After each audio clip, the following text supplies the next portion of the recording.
प्यारे बहनों और भाइयों, मेरा नमस्कार स्वीकारो। देखिए, आज हम आपके लिए टॉपिक लेकर के आए हैं। जो सिर के जो गंजे बाल हो जाते हैं, उसको उगाने की मैं आपके लिए दवाई बता रहा हूँ।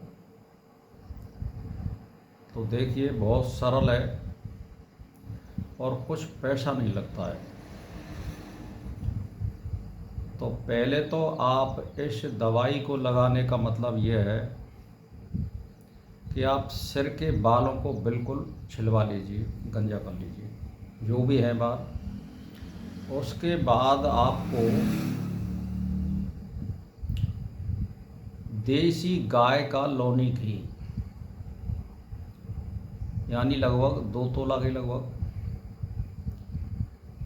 और बाजार से आता है एक नवशादर, जिसको नौशादर भी बोलते हैं।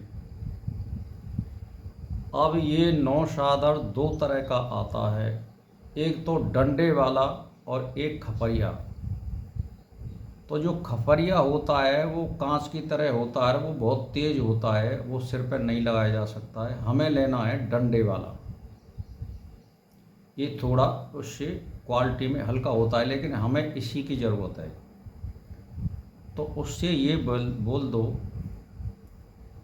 कि हमें नौशादर जो है डंडे वाला चाहिए, यानी वो एक तरह से बना हुआ एक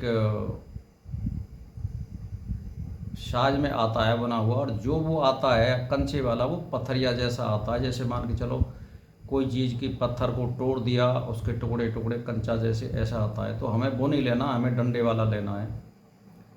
तो वो हमें लगभग पीस के पहले ही वो रेडी कर लेना है हमें, और इतना महीन करना है वो पीस करके कि बिल्कुल कपड़ा में होकर के छानना है वो। और उस शीशी में आप रख लो फिर इसको।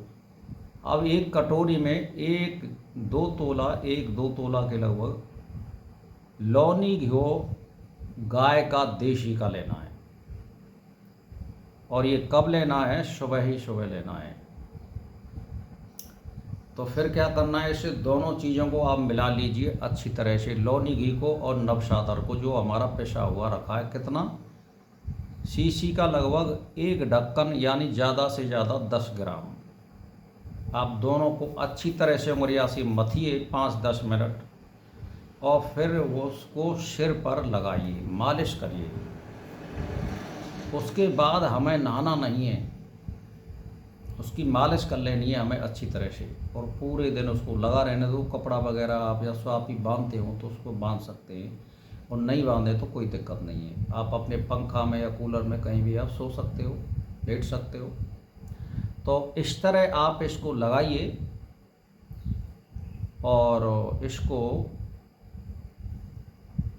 2-3 दिन लगातार लगाइए। फिर 1-2 दिन का गैप दीजिए, फिर 2-3 दिन लगाइए, फिर 1-2 दिन का गैप दीजिए, और चौथे 5वें दिन आप बालों को छिलवाते रहिए। तो ये बहुत ही उत्तम दवाई है, श्रेष्ठ दवाई है।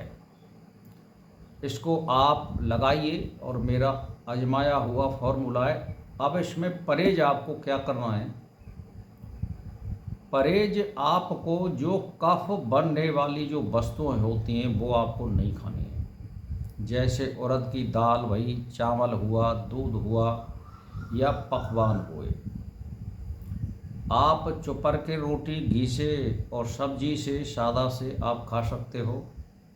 दही और छाछ बिल्कुल नहीं लेना है, क्योंकि ये जो गंजेपन की जो बात होती है, ये ज़्यादातर जो है कफ जो है बन जाता है सिर के एक लेयर में, तो उससे ये बाल झड़ जाते हैं और वो गंजापन आता है। तो इससे हमें बचना है, दूर रहना है। तो हमें जो है, हाँ, चाय इसमें पी सकते हो, दूध भी पी सकते हो, लेकिन ठंडा नहीं, थोड़ा गुनगुना होना चाहिए। तो उसको हम ले सकते हैं। और ज़्यादातर जो है आपको दिन में सोने से भी आप बचिए, जहाँ तक हो सकता है वहाँ तक, क्योंकि दिन में सोने से कफ ज़्यादा बनता है। यदि आप कोई रात का काम करते हैं तो आप सो सकते हैं, क्योंकि आपने रात को नींद नहीं ली है। तो बातें कोई फ़र्क नहीं ले पड़ेगा, लेकिन जब रात को भी सो रहे हो फिर दिन को भी सो रहे हो तो फ़र्क करेगा। तो इसीलिए मैं आपके लिए यही बता रहा हूँ, आप ध्यान दे लीजिए कि नव चादर 10 ग्राम और गाय देसी का लौनी घी ताज़ा निकला हुआ, तवा हुआ घी नहीं चलेगा, इसमें लौनी घी चलेगा। 2 तोला के लगभग ले लो और फिर उसको मथ करके और लगाना है, तो बिल्कुल आपके बाल उग जाएंगे और दुरुस्त हो जाएगा। इसमें कोई हानि नहीं है, कोई रिएक्शन नहीं है, कोई कुछ नहीं है। तो भाई और बहनों, मेरा इसी के साथ नमस्कार स्वीकार।